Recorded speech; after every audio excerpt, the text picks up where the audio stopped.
Good morning students, आपका zoology की online classes में हार्दिक स्वागत है। प्रीवियस क्लास में अपन ने इलेक्ट्रॉन ट्रांसपोर्ट सिस्टम कंप्लीट कर लिया था। अच्छा, ये अपना इलेक्ट्रॉन ट्रांसपोर्ट जो सिस्टम स्टार्ट हुआ था ये कौन से अंगक में चल रहा था? माइटोकॉन्ड्रिया में।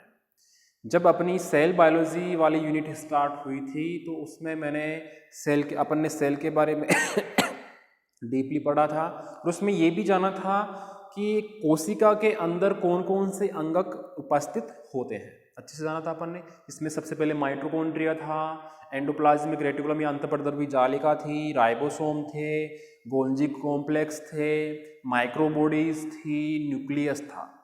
तो सबसे पहले अपन ने जो अंगक लिया था वहाँ पे वो था माइटोकॉन्ड्रिया। माइटोकॉन्ड्रिया की अपन ने सबसे पहले स्टडी की है विथ डायग्राम, उसके फंक्शंस देखे हैं। उसी में अपन ने क्रेब्स साइकिल, ग्लाइकोलाइसिस साइकिल और आपके ईटीएस सिस्टम पढ़ा है। बहुत लंबा अपन ने ये टॉपिक चला है क्योंकि बहुत ही इम्पोर्टेंट अंगक है माइटोकॉन्ड्रिया। अब अपन को पता चल चुका है कि माइटोकॉन्ड्रिया को कोशिका का शक्तिगृह क्यों कहा जाता है। क्लियर है? अब दूसरा अंगक लेंगे अपन आज इस क्लास में, वो है अंतःद्रवी जालिका या जिसे अपन बोलते हैं अंतःप्रद्रवी जालिका या एंडोप्लाज्मिक रेटिकुलम। इसके बारे में मैंने आपको थोड़ा पहले भी बता दिया था, तो आज इस टॉपिक को अपन और डीपली लेंगे और अधिक समझेंगे। वैसे तो पहले आपने 11th-12th में भी कर लिया होगा, लेकिन आपके यूनिट फर्स्ट में भी ये वापस ऐड किए हैं।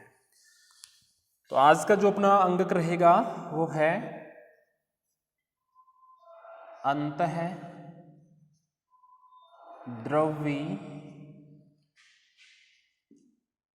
जालिका।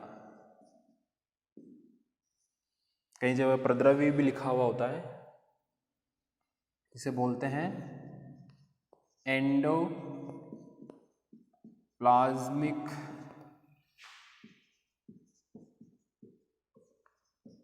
रेटिकुलम। शॉर्ट में क्या बोल रहे थे अपन इसे? ER। एंडोप्लाज्मिक से E और रेटिकुलम से R, तो शॉर्ट नेम क्या हो गया? ER, अंतःद्रवी या अंतःप्रद्रवी जालिका।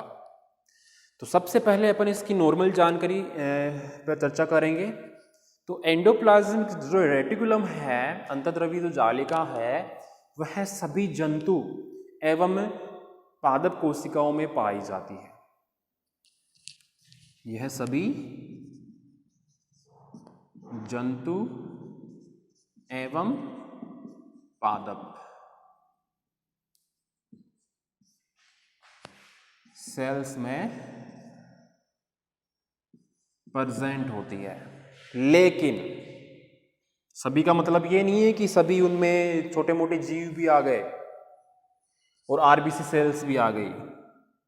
लेकिन मैं बोल रहा हूं, लेकिन यह परिपक्व,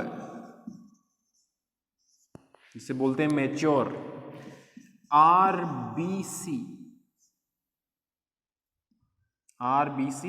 सेल्स एवं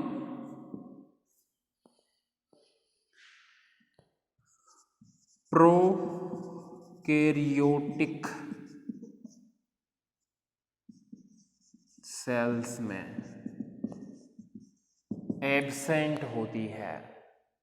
तो अपन को भी पता चल चुका है कि एंडोप्लाज्मिक रेटिकुलम सभी जंतु एवं पादप कोशिकाओं में पाई जाती है, लेकिन यह जो परिपक्व आरबीसी कोशिकाएं हैं अपन ह्यूमंस की या एनिमल्स की, उनमें एवं प्रोकैरियोटिक जो सेल्स होती है, प्रोकैरियोटिक सेल्स कौन सी है? फॉर एग्जाम्पल जैसे बैक्टीरिया है, जिसे बोलते हैं अपन जीवाणु, ऐसे ही माइकोप्लाज्मा जो एक प्रोकैरियोटिक सेल के एग्जाम्पल है। प्रोकैरियोटिक और यूकैरियोटिक सेल्स का पॉइंट अपन ने सबसे पहले लिया था, जो फर्स्ट नंबर की क्लास थी या सेकंड नंबर की क्लास थी, उसमें अपन ने प्रोकैरियोटिक और यूकैरियोटिक सेल्स के डिफरेंस देखा था, उनमें एग्जाम्पल्स भी अपन ने नोट किए थे। तो कहने का मतलब यह है कि जो एंडोप्लाज्मिक रेटिकुलम या जो ER है वह प्रोकैरियोटिक सेल्स में अनुपस्थित होती है। ठीक है? और बाकी आरबीसी सेल्स में नहीं होती और बाकी सभी टाइप की जो सेल्स हैं उनमें ये पाई जाती है। अब बात आती है कि सर आपने बता तो दिया कि कौन सी सेल्स में होती है कौन सी में नहीं होती, तो ये बताओ कि इनकी खोज किसने की? आपने पहले भी पढ़ा होगा इसके बारे में। तो इसकी खोज का श्रेय जाता है पोल्टर को। पोल्टर को इन्होंने 1945 में एंडोप्लाज्मिक रेटिकुलम की खोज की थी। तो आपसे शॉर्ट क्वेश्चन जो अपने आते हैं पार्ट फर्स्ट में, जो पेपर का पार्ट फर्स्ट होता है उसमें शॉर्ट क्वेश्चन आते हैं सारे 1 से लेकर 9 या 10 तक। तो उसमें आपको शॉर्ट क्वेश्चन में ये पूछ सकता है कि अंतःद्रवी जालिका या एंडोप्लाज्मिक रेटिकुलम की खोज किसने की थी? तो आपको आंसर भी 1-2 लाइन में देना है। तो आप क्या लिखोगे? एंडोप्लाज्मिक रेटिकुलम की खोज पोल्टर ने सन 1945 में की थी। तो आपको 1 नंबर पक्का। ठीक है, आगे अपन बात करें इसकी संरचना की। ये तो अपने नॉर्मल जानकारी पे चर्चा की है, इसकी संरचना कैसी होती है? संरचना से अपन बोलते हैं स्ट्रक्चर।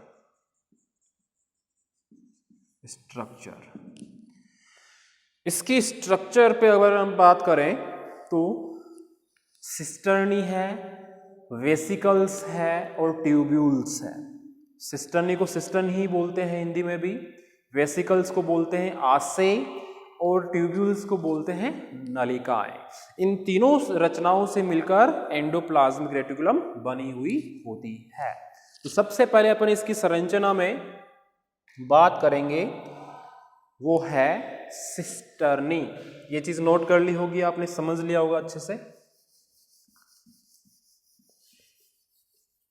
सबसे पहले अपन लेंगे सिस्टर्नी, जो किसका भाग है? एंडोप्लाज्मिक रेटिकुलम का।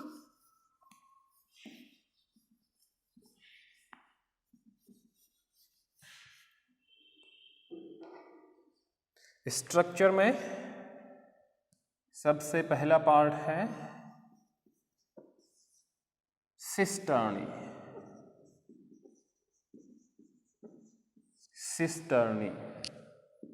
सिस्टर्नी होती क्या है? अगर अपन इसका पहले डायग्राम बना लें तो ये क्लियरली समझ में आ जाएगा। सिस्टर्नी लंबे पतले थैले समान अशाखित नलिकाओं से मिलकर बनी होती है। वापस रिपीट कर रहा हूं, लंबे पतले अशाखित थैले समान नलिकाओं से मिलकर बनी हुई संरचना होती है। तो आप देख सकते हो कि मैं यहाँ पे जो डायग्राम बना रहा हूं वो लंबे हैं, पतले हैं, अशाखित है और थैले समान है और नलिकाओं जैसे हैं। इनसे मिलकर ये बनी हुई संरचना होती है, जो क्या बनाती है? एंडोप्लाज्मिक रेटिकुलम की सिस्टर्नी।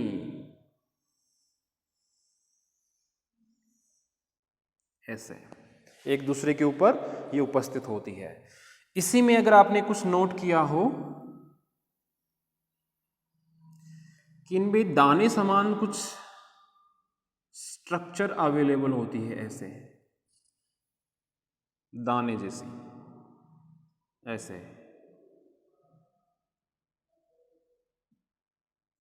तो ये जो दाने जैसी संरचना है सिस्टर्नी के ऊपर, इसे अपन बोलते हैं राइबोसोम। क्या बोलेंगे? राइबोसोम। जो किसी पर भी हो सकती है, अब जिस पे होगी और उस जिस पे नहीं होगी वो होंगे सिस्टर्नी के टाइप या एंडोप्लाज्मिक रेटिकुलम के प्रकार। ये है इस पे राइबोसोम। और ये डायग्राम किसका है? सिस्टर्नी का। सिस्टर्नी, इसमें मैंने बता दिए राइबोसोम, जिस सिस्टर्नी पर ये मोती समान दाने जैसी संरचना उपस्थित हो, जिसे अपन राइबोसोम बोल रहे हैं, तो वो सिस्टर्नी कौन सी सिस्टर्नी कहलाएगी? रफ या खुरदरी। अपन इसे बोलेंगे रफ, और जिस पे नहीं होंगे वो कहलाएगी स्मूथ। स्मूथ। तो ये है एक सिस्टर्नी का डायग्राम। अब समझना, ध्यान से सुनना। सिस्टर्नी या एंडोप्लाज्मिक रेटिकुलम की ये सिस्टर्नी लंबी, पतली, थैले समान, अशाखित यानी शाखाओं में बटी हुई नहीं है, अशाखित नलिकाओं से बनी हुई संरचनाएं होती है। कौन? सिस्टर्नी। ये संरचनाएं या इन संरचनाओं का व्यास, अगर इनके व्यास की बात की जाए इनकी, तो इनका व्यास होता है 40 से लेके 50 एंगस्ट्रॉम तक। ठीक है। और कोशिकाओं में, जिन कोशिकाओं में प्रोटीन संश्लेषण ज्यादा होता है, जैसे आप ही पूछ लो कि ये सर ये सिस्टर्नी अपनी बॉडी में कहां पर ज्यादा मिलेगी और कहां पे कम मिलेगी, तो जहां पर या जिन सेल्स में प्रोटीन संश्लेषण की क्रिया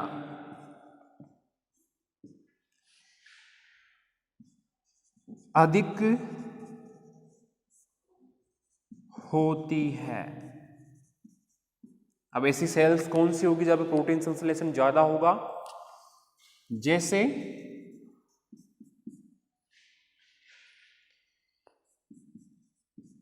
नोटोकॉर्ड है,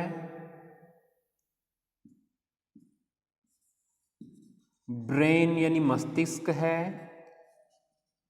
लीवर है, पेनक्रियाज है यानी कि अग्नाशय।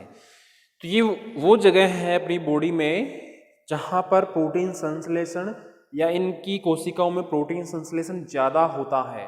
नोटोकॉर्ड है, ब्रेन है, मस्तिष्क है, लीवर यानी यकृत है, पेनक्रियाज यानी अग्नाशय है। तो ये ऐसी स्थान है अपनी बॉडी में, शरीर में, जहां पर प्रोटीन संश्लेषण की जो रिएक्शन है वो ज्यादा होती है। तो इन स्थानों पर या इन अंगों में सिस्टर्नी ज्यादा पाई जाएगी या एंडोप्लाज्मिक रेटिकुलम अधिक मात्रा में पाई जाती है। अब अपने समझ में आ चुका है कि सिस्टर्नी है क्या।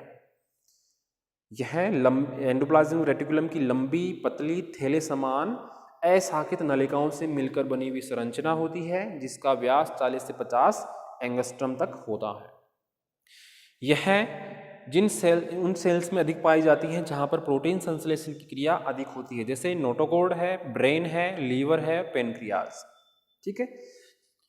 अब बात करते हैं अपन इसी की एंडोप्लाज्मिक रेटिकुलम की सेकेंड स्ट्रक्चर की, जिसे बोलते हैं आशय,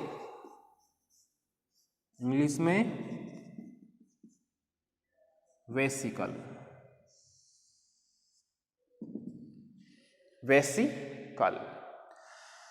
तो ये वेसिकल जो है यह अनियमित या अंडाकार, राउंड अपन गोलाकार बोल सकते हैं या अंडाकार बोल सकते हैं, या अलग अलग परिमाण की होती है, गोल गोल अंडे जैसी, लड्डू जैसी। ऐसे ये बड़ा लड्डू हो गया थोड़ा, ये थोड़ा छोटा लड्डू हो गया, ये उससे भी छोटा लड्डू हो गया, ये और बड़ा लड्डू हो गया। मान लो कि इस पे राइबोसोम है, इसके ऊपर भी है, ऐसे। तो ये क्या है? वेसिकल्स है। इनकी संख्या 25 से 500 तक हो सकती है। ठीक है। तो अपन वेसिकल्स में या आशय में ये बताएंगे कि यह एंडोप्लाज्मिक रेटिकुलम की अनियमित आकृति की या अंडाकार या गोलाकार संरचनाएं होती है, जो अलग अलग साइज की पाई जाती है। छोटी भी हो सकती है, बड़ी भी हो सकती है। और यह संख्या में 25 से 500 तक भी हो सकती है।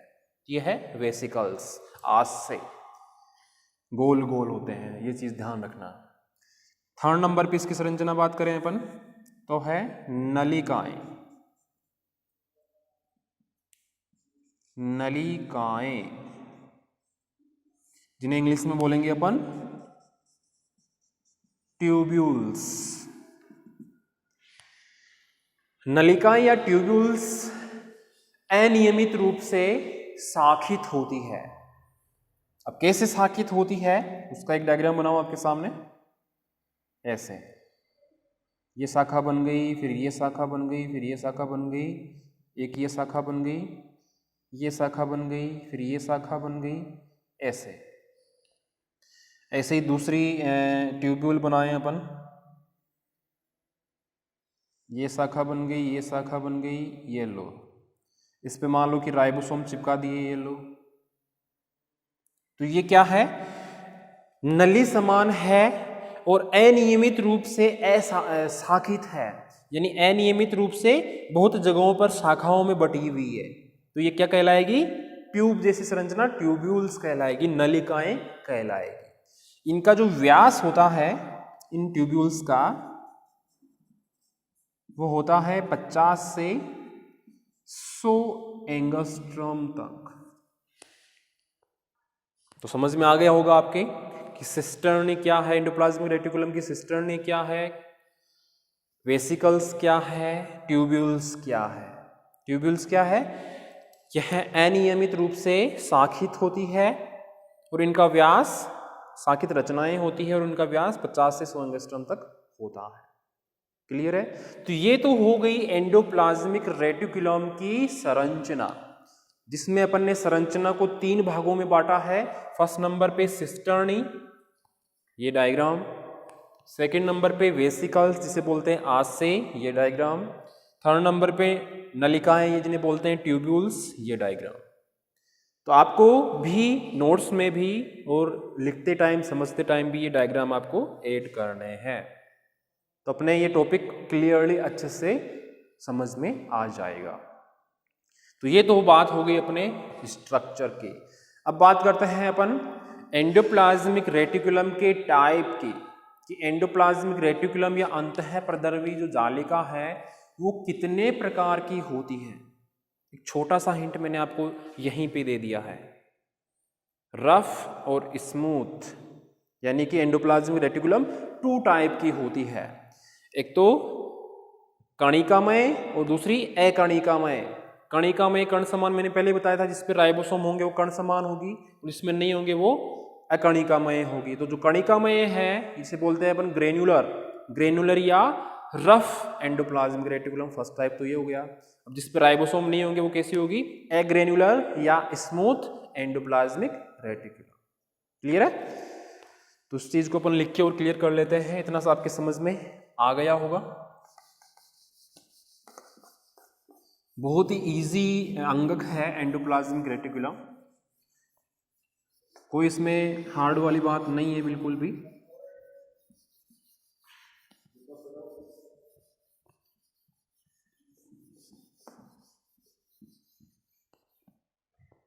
तो अपन बात कर रहे थे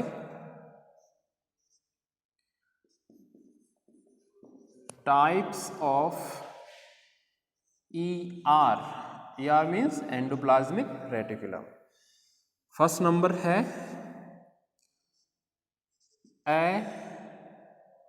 या कणिकामय ले लेते हैं, कणिकामय या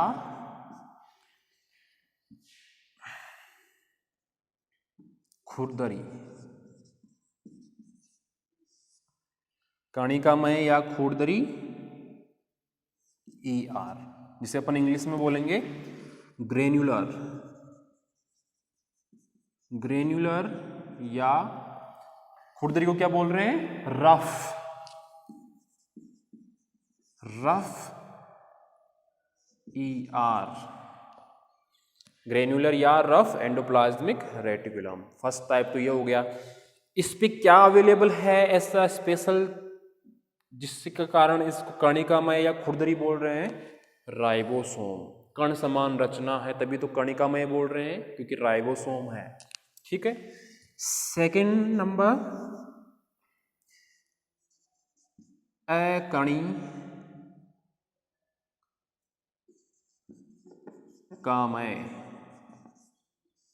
या स्मूथ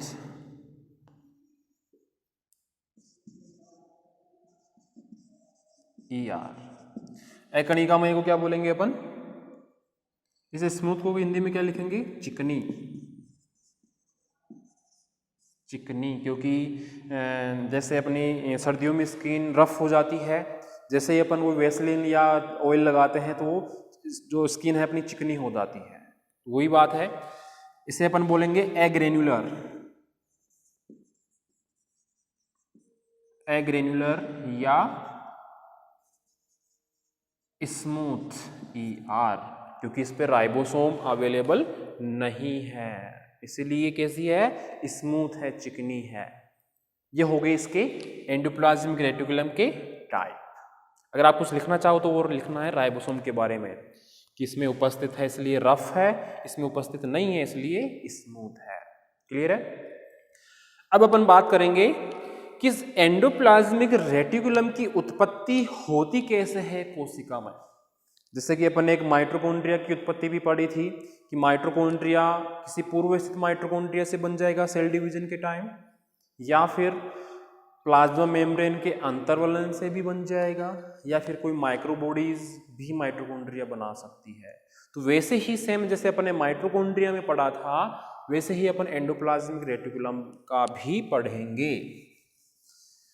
तो आप देखें, सोचो कि ये जो एंडोप्लाज्मिक रेटिकुलम है, यह कौन सी कोशिका की संरचना से बन सकती है?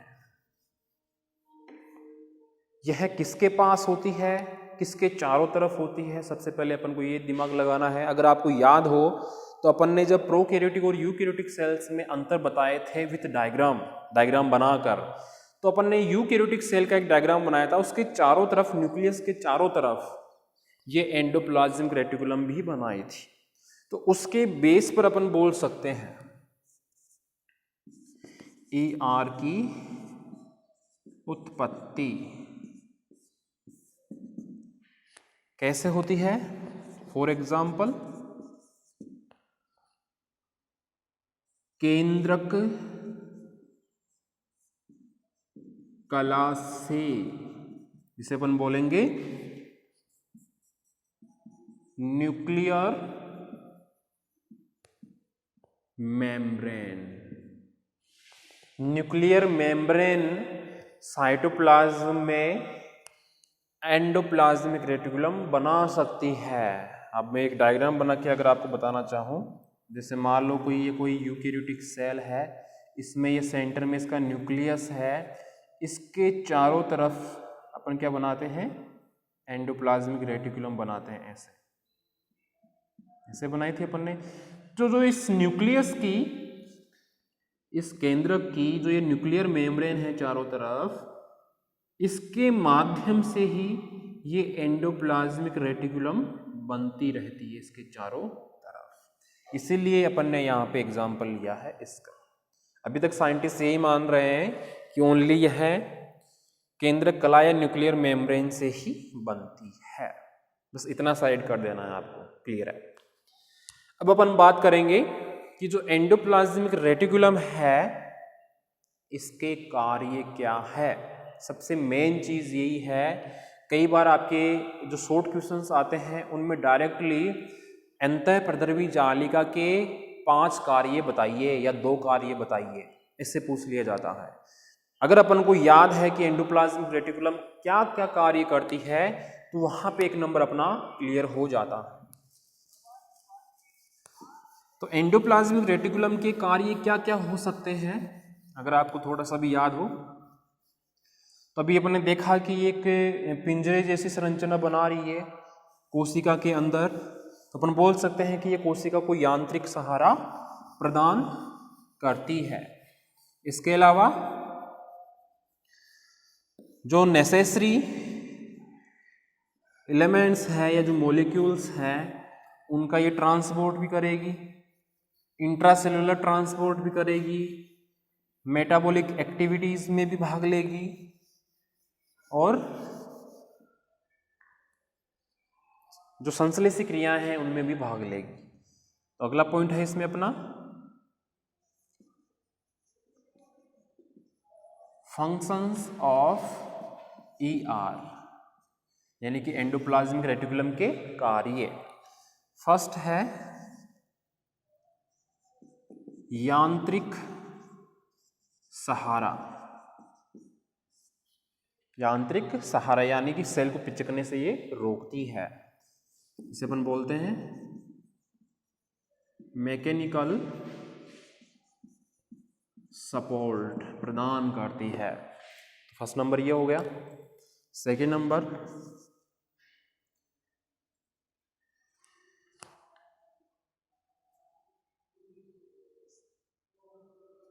आवश्यक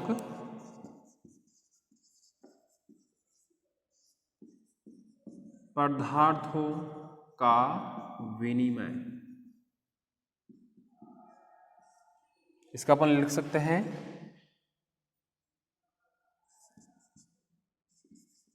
एक्सचेंज ऑफ नेसेसरी एलिमेंट्स लिख सकते हैं। थर्ड वर्क अपन बता सकते हैं इंट्रासेलुलर ट्रांसपोर्ट, यानी कि अंतः कोशिकीय ट्रांसपोर्ट को क्या बोलते हैं? अभिगमन, ये बोलते हैं। जिसे अपन लिख सकते हैं इंट्रा सेल्यूलर ट्रांसपोर्ट में भी हेल्प करती है। कैसे? मान लो कि कोई कोशिका के अंदर किसी प्रोटीन का या किसी इस पदार्थ का आदान प्रदान करना है उस कोशिका के अंदर ही, तो अपन इसे बोल सकते हैं कि ये इंट्रासेल्यूलर ट्रांसपोर्ट में भी हेल्प करती है। कौन? ईआर। ऐसे ही कुछ स्पेशल आवश्यक जो पदार्थ हैं उनका भी ये विनिमय करती है, आदान प्रदान करती है, और मैकेनिकल सपोर्ट या यांत्रिक सहारा तो प्रदान ही करती है ताकि सेल पिचके नहीं, छोटी ना हो। ऐसे ही मैंने बताया था आपको उपापचयी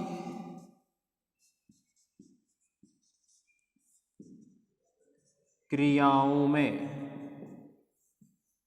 जिन्हें अपन बोलते हैं मेटाबॉलिक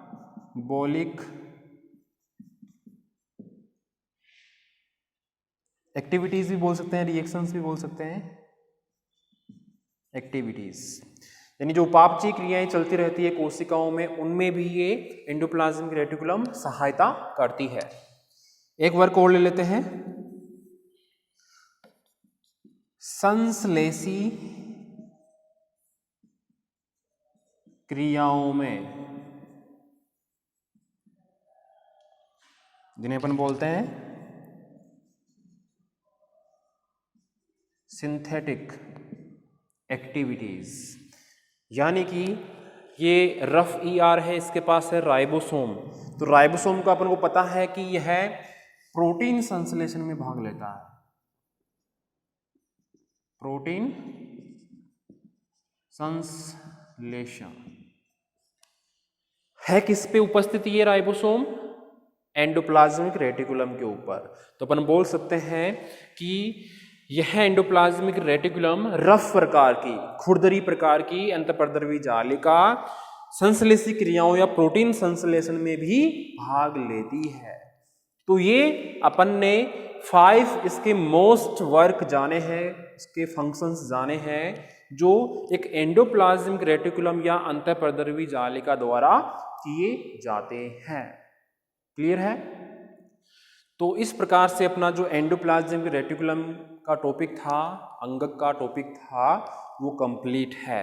ऐसे ही आपके सिलेबस में जितने भी अंगक दिए हुए हैं, चाहे वो गोल्जी कोय हो, चाहे सूक्ष्मकाय हो, चाहे पक्षमाभ हो, चाहे कसाब हो, उन सभी, चाहे केंद्रक हो, उन सभी को अपन को ऐसे ही समझना है। सबसे पहले नॉर्मल जानकारी जाननी है कि कितनी संख्या में कौन सी कोशिकाओं में ये पाए जाते हैं, फिर उनकी संरचना के बारे में जानना है, फिर उनके टाइप्स के बारे में जानना है, फिर कि कहाँ से इनकी उत्पत्ति होती है उनके बारे में जानना है, फिर लास्ट में इनके कार्य क्या हैं उनके बारे में जानना है। तो ये सभी छोटे छोटे पॉइंट्स मिलके अपन इसका एक बड़ा आंसर आसानी से दे सकते हैं। और 6 नंबर का एक क्वेश्चन आता है बड़ा क्वेश्चन, तो अपने 6 नंबर आसानी से इसमें कवर भी हो जाते हैं। और हर बार आपकी यूनिट फर्स्ट से तो एक अंगक का क्वेश्चन तो बनता ही है। मैंने आपको पहले ही बताया था कि जो सेक्शन ए है या जो यूनिट फर्स्ट है आपके पेपर के भाग नंबर 2 में, यूनिट फर्स्ट सेल बायोलॉजी, तो उसमें से एक यूनिट में से 3 क्वेश्चन बनते हैं। तो 3 क्वेश्चनों में से एक क्वेश्चन तो यही बन जाएगा, या तो माइटोकॉन्ड्रिया का पूछ ले कि संरचना एवं कार्यों के बारे में विस्तार पूर्वक समझाइए, या अंतःप्रद्रवी जालिका के बारे में पूछ ले कि अंतःप्रद्रवी जालिका क्या है, इसके कार्यों और संरचना के बारे में विस्तार पूर्वक समझाइए। तो अपन आसानी से समझा सकते हैं क्योंकि मेरे को पहले से पता है। तो ऐसे ही हर बार कोई ना कोई एक ऑर्गन अंगक का पूछ लेता है अगला, ठीक है। तो अपन को अगर सारे अंगकों का पता है कि इनकी कैसी संरचनाएं होती है, कहाँ पे ये पाए जाते हैं, किन सेल्स में ये पाए जाते हैं, किन में नहीं पाए जाते, कितने टाइप्स के होते हैं, क्या कार्य होते हैं इनके, तो आसानी से अपन अच्छे नंबर कवर कर सकते हैं। अगर मान लेते हैं अपन कि अपन को मान लो कि ETS पूछ लिया, उसी में पूछ लिया अंतःप्रद्रवी जालिका, तो अपन को मान लो कि ETS हार्ड लग रहा है तो अपन एंडोप्लाज्मिक रेटिकुलम वाला कर देंगे तो अपने नंबर कवर हो जाएंगे। क्योंकि अपन को पेपर में ऑप्शन मिल रहे हैं 3 में से अपन को एक क्वेश्चन ही तो करना है। अब जो आ रहा है वही तो करेंगे अपन, ठीक है। तो इस तरह से अपन को जितने भी अंगक है उनको ऐसे ही इसी सिस्टम में लेके चलना है, ठीक है। आज अपना एंडोप्लाज्मिक रेटिकुलम हो गया, इससे पहले माइटोकॉन्ड्रिया कंप्लीट हो गया जो सबसे बड़ा था अपना, ठीक है। ऐसे ही 1-2 अंगक और लेते हैं अपन, और वैसे ही आपको जो बच जाएंगे अंगक उनको स्वयं पढ़ना है, क्योंकि ये अपने कोई नई चीज़ नहीं है, अपन ने पहले से भी 11th-12th में इनको पढ़ा है, ठीक है। तो इसके बाद माइटोकॉन्ड्रिया और एंडोप्लाज्मिक रेटिकुलम मैंने करवा दिया है आपको कंप्लीट। इसके बाद 1 या 2 अंगक और करवा दूंगा आपको, और जो बचेंगे वो आप खुद भी क्लियर कर सकते हो, ताकि जो अपना सिलेबस है जो बहुत लंबा है वो थोड़ा फास्ट स्पीड से भी चले। अगर इन्हीं में से आपको कुछ समझ में नहीं आए तो आपकी जो डाउट क्लास होती है उनमें पूछ लिया करो कि सर हमारी ये समझ में नहीं आ रहा, ठीक है। आज के लिए बस इतना ही, धन्यवाद।